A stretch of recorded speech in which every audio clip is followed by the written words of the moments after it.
so advanced that 50 years after its development program began, no production military rifle has replicated its core achievement: the elimination of the brass cartridge case from the infantry ammunition cycle and the burst rate that made aimed automatic fire mechanically reliable for the first time in the history of the assault rifle. The Heckler and Koch G11 fired propellant blocks bonded directly to the bullet, consumed entirely on firing, leaving no case to extract and eject. It fired 3-round bursts at 2,200 rounds per minute, a rate so fast that all 3 bullets left the muzzle before the recoil of the first shot could disturb the shooter's aim, producing a theoretical first burst hit probability that the conventional assault rifles of its era could not approach. It was designed, developed, tested, and formally adopted by the German Armed Forces in 1990. It was canceled before it could be issued because the Berlin Wall had fallen the previous year, and the reunification of Germany had redirected the financial and political priorities that had sustained it.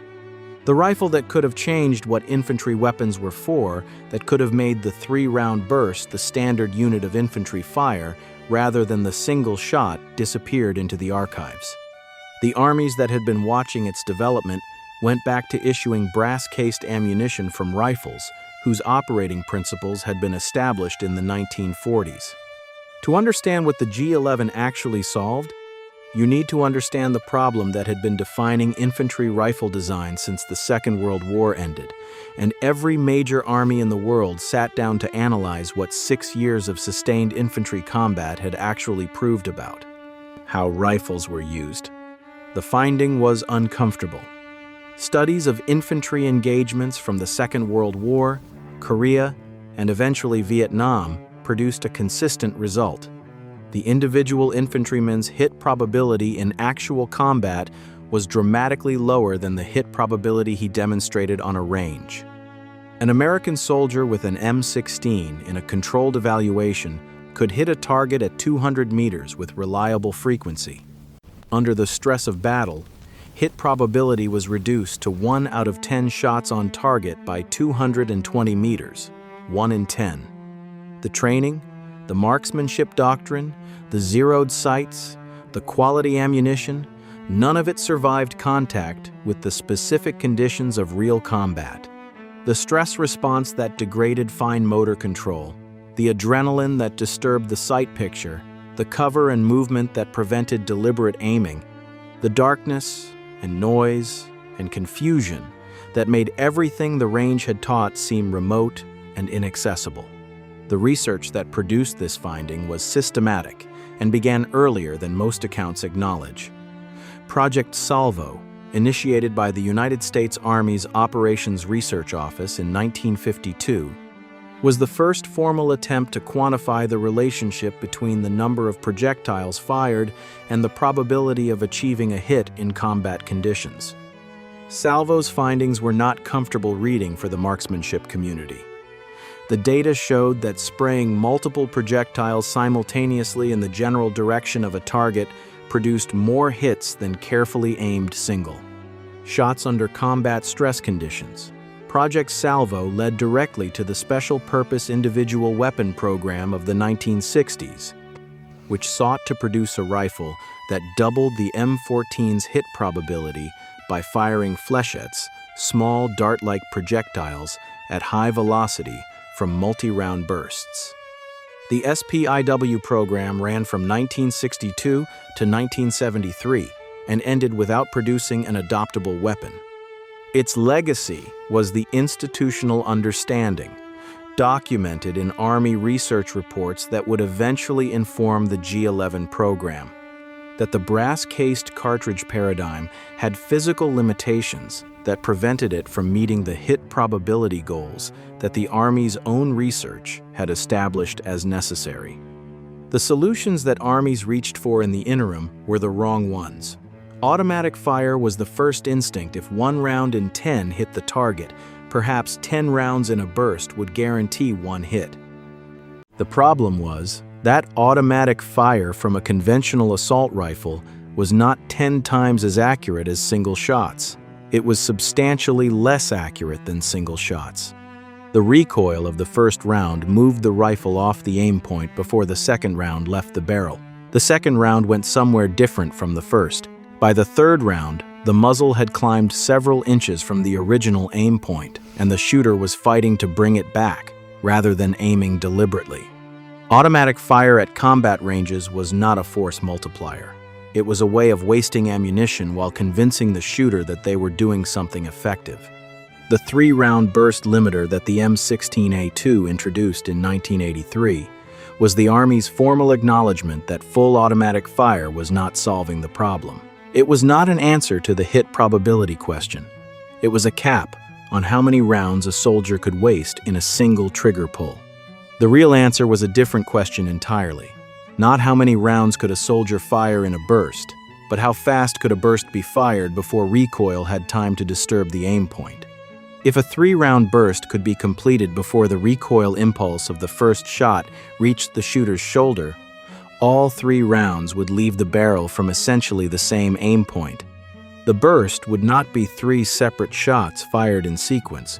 It would be 3 simultaneous arrivals at the target from a single aimed point of origin.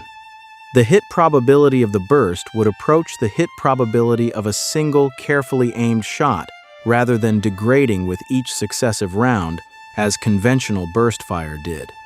The physics of achieving this were not complicated. The recoil impulse of a fired cartridge takes a finite time to travel from the chamber, through the mechanism, to the shooter's shoulder. At conventional burst rates, the M16A2's burst cycled at approximately 800 rounds per minute. There was ample time for the recoil of the first shot to reach the shooter and begin moving the rifle before the C-10. Second shot was fired. Doubling the burst rate would reduce the time between shots. Tripling it would reduce it further. At some rate of fire, the burst would be complete before the recoil had time to produce meaningful displacement. The calculation was not difficult. The engineering required to achieve it was, and achieving the required burst rate from a conventional brass-cased ammunition system was, for reasons that the SPIW program had demonstrated across a decade of failure, essentially impossible. A conventional bolt cycling against a brass case at 2,000 rounds per minute would destroy both the bolt and the case before the burst was complete. The mechanism that could achieve hyperburst rates in a reliable, soldier-maintainable package had to be built around ammunition that did not require extraction ammunition without the brass case. Heckler and Koch did not arrive at the G11 in isolation. The program that produced it was a consortium effort, the Gesellschaft für Hülsenlosgewehrsystem, or GSHG, brought together Heckler and Koch for mechanical engineering and weapon design, Dynamit Nobel for propellant composition and projectile design, and Hensoldt Wetzlar for target identification and optic systems. The collaboration began formally in 1967, when representatives from HK and Dynamit Nobel sat down to identify the core challenges of caseless ammunition development. The 2 problems they identified in those initial meetings were the same 2 problems that had defeated every previous attempt at caseless ammunition since the 19th century: cook-off and chamber sealing. Cook-off was the more dangerous of the 2. A conventional brass-cased cartridge sits in the chamber of a hot rifle, insulated from the chamber walls by the brass case itself. The brass conducts heat away from the propellant inside it slowly enough that the weapon can fire sustained bursts without the propellant igniting from chamber heat before the firing pin strikes it. A caseless round propellant bonded directly to the projectile with no brass insulation between the propellant and the chamber walls would absorb chamber heat directly and could ignite spontaneously if the chamber reached propellant's ignition temperature during sustained fire. A rifle that fired itself was not a weapon any army would adopt regardless of its burst rate or its weight savings.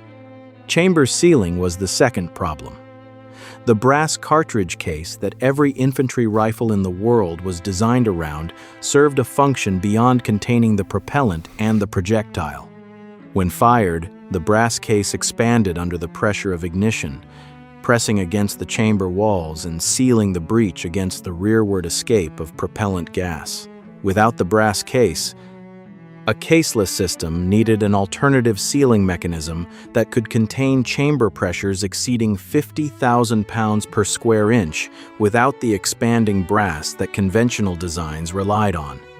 The G11's answer to the sealing problem was the rotary breech, a cylindrical chamber that sat perpendicular to the barrel axis. When receiving a round from the magazine, rotated 90 degrees to align the cartridge with the barrel for firing, then rotated back to position to accept the next round. The geometry of the rotation itself provided the sealing. The cylindrical breech was machined to extremely tight tolerances against its housing, and the brief moment of alignment during which the firing pin struck the primer in the caseless system, the ignition compound was bonded into the base of the propellant block rather than sitting in a separate primer, was the only moment during which gas pressure needed to be contained. The rotary breech's mechanical geometry provided that containment more reliably than brass case expansion because it was a precision-machined fit rather than a material property that degraded with heat and use. The solution was elegant and it worked. The sealing problem that had defeated caseless ammunition attempts for over a century was solved by a rotating cylinder machined to tolerances that the automotive die casting industry had taught the engineers of the Ruhr Valley to achieve. The cook-off problem proved more persistent.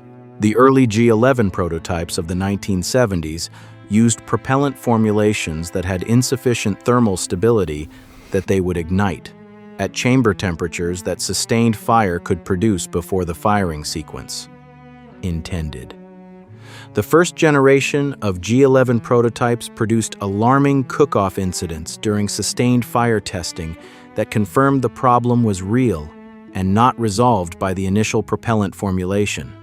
The GSHG consortium took the program back to the propellant chemistry level, with Dynamit Nobel leading a decade-long effort to develop a propellant that combined the energy density required for the ballistic performance specification, the 4.73 by 33 millimeter caseless round needed to produce muzzle velocities comparable to the 5.56 NATO round, to be credible as a combat cartridge, with the thermal stability required to survive the chamber temperatures that a hyperburst-capable weapon would generate.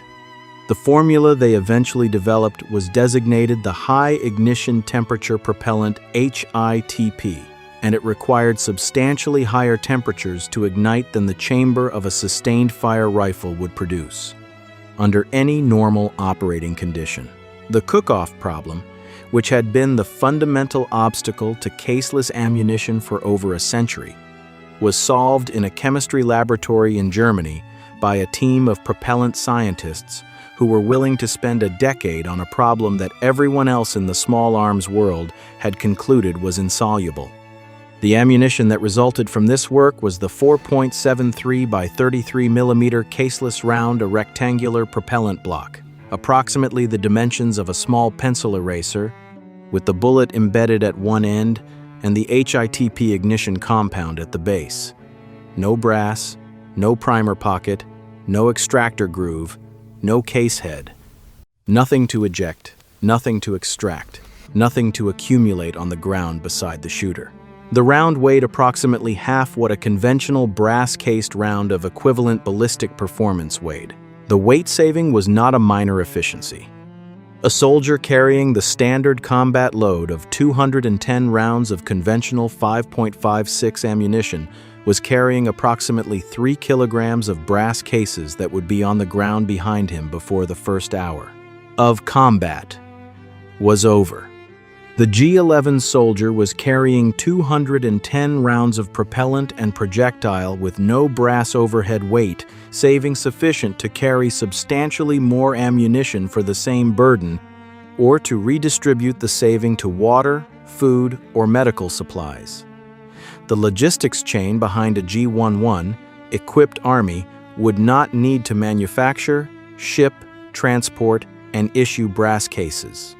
The manufacturing cost of caseless ammunition, once the propellant chemistry was established, was lower than the combined cost of the propellant, the case, the primer, and the assembly process that conventional ammunition required. The mechanical system that the GSHG consortium built to fire this ammunition was the engineering achievement that the firearms community has been discussing ever since. The G11 was a bullpup.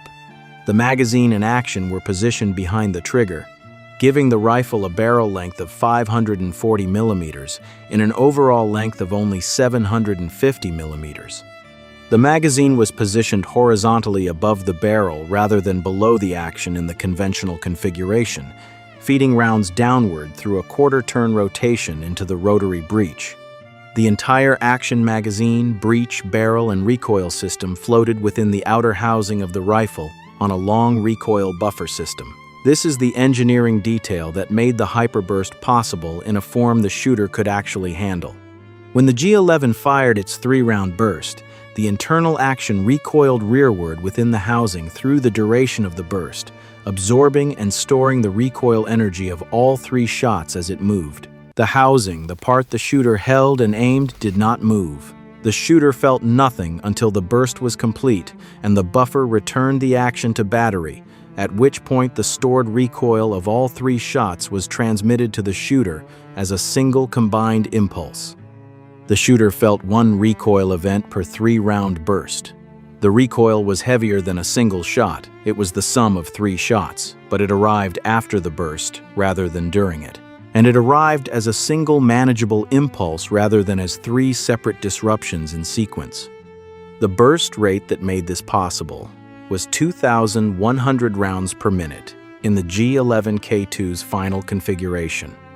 To contextualize, the M16, a 2's burst cycled at approximately 800 rounds per minute. The G11's burst rate was more than twice as fast. At 2,100 rounds per minute, the interval between shots in a 3-round burst was approximately 14 milliseconds. The recoil impulse of a fired rifle round requires approximately 30 to 50 milliseconds to travel through the mechanism and reach the shooter's shoulder in a conventional design. The G11's burst was complete before that transmission time had elapsed.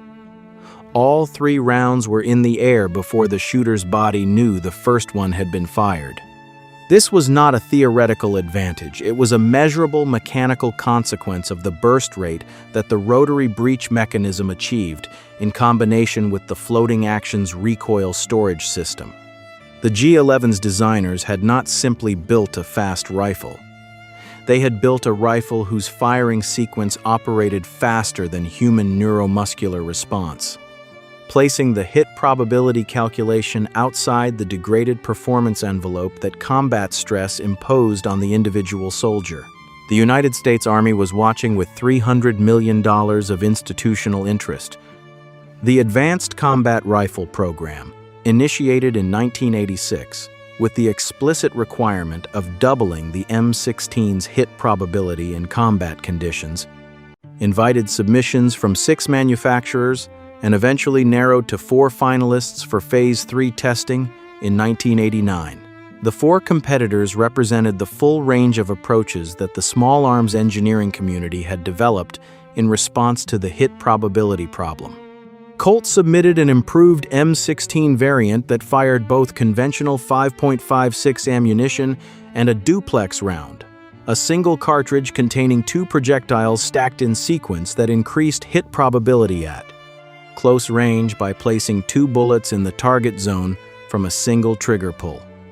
AAI Corporation submitted a flechette rifle, firing small dart-like projectiles at nearly 5,000 feet per second, nearly twice the velocity of a conventional 5.56 round that offered extremely flat trajectory and reduced recoil. Steyr submitted a bullpup flechette design that was cheaper than any of the other competitors and demonstrated the lowest recoil of the field. And Heckler and Koch submitted a specially configured G11 variant, the G11 ACR, that fired its 4.73 by 33 mm caseless rounds at 2,100 rounds per minute in hyperburst mode. The ACR evaluation was the most rigorous infantry rifle assessment the United States Army had ever conducted. Volunteer soldiers with no prior experience of the tested rifles fired each design across a range of simulated combat scenarios, with hit probability measured objectively against the benchmark established by the M16A2 that the program sought to replace. The G11's hyperburst performance was confirmed in the evaluation. The 3-round burst placed rounds on target with measurably higher first burst probability than conventional burst fire from the M16A2. The flechette designs produced their own advantages, particularly at long range where the high velocity and flat trajectory of the dart reduced the aiming error introduced by range estimation. The duplex Colt submission improved close-range hit probability through sheer additional projectile count rather than through burst rate innovation. The Army's conclusion was nevertheless disappointing for everyone who had invested in the program. None of the ACR submissions doubled the M16A2's hit probability across the full range of combat scenarios the evaluation covered. The G11 came closest, and its caseless ammunition weight advantage was real and documented. But the program's threshold, 100% improvement in hit probability, was not met by any entrant, and the Army Infantry School's analysis concluded that the only reliable way to dramatically improve first hit probability was through explosive warheads rather than through improved conventional projectile delivery. The program was discontinued in April 1990 after spending $300 million with no winner. The G11's performance was acknowledged. Its logistics requirements, unique non-NATO ammunition, no existing manufacturing infrastructure, no interoperability with allied supply chains were the institutional objection that technical performance could not overcome. Adopting the G11 required rebuilding the entire ammunition logistics architecture that sustained every army that might be fighting alongside a G11 equipped force. The Army's procurement system had no mechanism for justifying that cost against a performance improvement that, while real and measurable, had not met the doubling threshold the program had set. In Germany, the institutional calculus was different, and the outcome was briefly more promising. The G11 used non-NATO ammunition, but the Bundeswehr was the primary patron of the program and had the theoretical ability to build independent manufacturing infrastructure for the caseless round. The German Army formally adopted the G11K2 in 1990. Limited issue to German Special Forces began. The program appeared to be on the threshold of full production at last 22 years after the initial meetings between HK and Dynamit Nobel. The weapon that had consumed 2 decades of engineering effort was finally being placed in soldiers' hands. Then November 9th, 1989 arrived. The Berlin Wall fell. Within months, the political and financial architecture of the Federal Republic of Germany was being restructured around the absorption of the German Democratic Republic, its military, its infrastructure, its 400,000 former soldiers, its economic system into a unified German state. The Bundeswehr found itself simultaneously acquiring the East German National People's Army's inventory of AK-74 rifles, which flooded into storage as surplus, and absorbing the budget pressure of an integration project that cost an estimated 1 trillion Deutschmarks across the decade that followed. The surplus weapons of East Germany's armed forces flooded the Bundeswehr's inventories, negating the urgent need for a new rifle. Reunification costs redirected defense funding toward rebuilding infrastructure. In March 1991, the Bundeswehr canceled its procurement of the G11. Only 1,000 units were ever produced. They went into storage and eventually into collections and museums. The factories that would have manufactured the caseless ammunition were never built.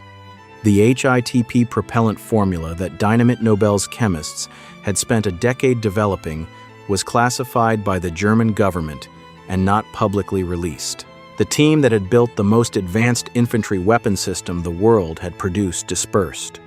The institutional knowledge accumulated across 22 years of sustained engineering work began to degrade the moment the program ended. But the human cost of the G11's cancellation was not measured in casualties. It was measured in careers. The engineers at HK, who had dedicated their professional working lives to solving problems that the rest of the small arms world had given up on, the chemists at Dynamit Nobel, who had cracked the HITP formula after a decade of failed attempts, the optical engineers at Hensoldt Wetzlar, who had integrated a fire control system into a production infantry rifle for the first time. These were people whose professional identities had been built around work that was cancelled not because it failed, but because a wall fell in a city several hundred kilometers from the laboratory where they were working. The weapons they had built were locked in storage. The propellant formula they had developed was classified, and the armies of the world went back to firing brass cases from gas-operated rotating bolt mechanisms whose fundamental operating principles had been established before most of those engineers were born. What has been tried since the G11's cancellation tells the story of what the G11 represented more clearly than any engineering specification. The Objective Individual Combat Weapon Program, initiated after the ACR program's failure, sought to address the hit probability problem through an entirely different approach, a combined assault rifle and grenade launcher that placed explosive warheads at point of aim rather than relying on improved projectile delivery. The program produced the XM-29, a prototype that was canceled in 2004 before reaching production. The individual carbine program of the early 2010s sought to replace the M4 carbine with a more reliable alternative. It was canceled in 2013 without selecting a winner, as the Army concluded the M4A1 upgrade was sufficient. The Next Generation Squad Weapon Program, which selected the SIG Spear in 6.8 common cartridge in 2022, addressed a different aspect of the problem: penetration of body armor, rather than the hit probability problem that the G11 had been designed to solve. The 6.8 common cartridge is brass-cased. The NGSW's operating mechanism is a gas-operated rotating bolt. The fundamental architecture is the same one that the Garand established in the 1930s. In 2004, 14 years after the G11's cancellation, the United States Army's Lightweight Small Arms Technologies program initiated a project to replicate the HATP propellant formula that Dynamit Nobel had classified after the program ended. The formula was reverse-engineered rather than developed from available documentation because the available documentation was insufficient to reproduce it. The Army spent resources in the 21st century rebuilding the propellant chemistry knowledge that had been lost when the G11 program was canceled in the 20th. This is perhaps the most precise measure of how far ahead of its time the G11 was. The knowledge required to replicate its ammunition had to be reconstructed from scratch, because the institutional memory of how it had been created had not survived the political event that ended the program that created it. Demolition Man, the 1993 science fiction film set in 2032, is the only mainstream movie in which the G11 has appeared. A prop department in 1993 concluded that a rifle already in existence looked like something that belonged 40 years in the future. Call of Duty and Fallout subsequently placed it in the hands of fictional operators for whom the word futuristic was a selling point rather than a disqualification.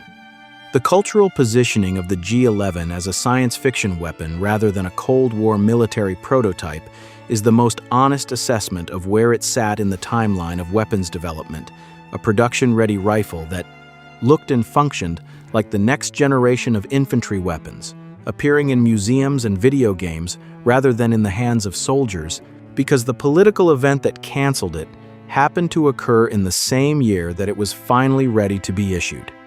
It started as a brass case, or rather, as the decision to eliminate the brass case, made in a meeting room in Germany in 1967 by engineers from 3 companies who had identified the same problem and concluded that the only way to solve it was to start from the chemistry rather than from the mechanism. It survived the cook-off problem that had defeated caseless ammunition for over a century, solved by a decade of propellant chemistry work by Dynamit Nobel chemists who refused to treat prior failure as evidence that the problem was unsolvable. It survived the chamber sealing problem through a rotary breech mechanism that provided by precision machine geometry what brass had previously provided by material expansion under pressure.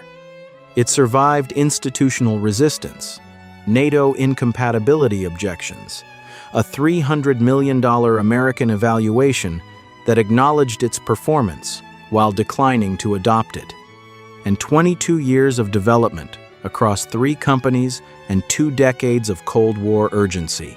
It was canceled by a wall falling. The propellant formula that solved the last great obstacle to caseless ammunition was classified.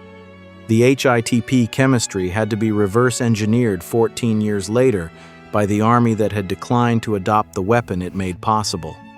And the armies that watched it developed and then watched it canceled went back to firing brass cases and are still doing exactly that today, 35 years after the G11 was ready, 40 years after the GSHG consortium solved the cook-off problem, 50 years after the first meeting in 1967, when the engineers of HK and Dynamit Nobel sat down and agreed that the brass case was the problem and that they were going to eliminate it. The G11 was not 50 years ahead of its time because it was impressively engineered or technically ambitious.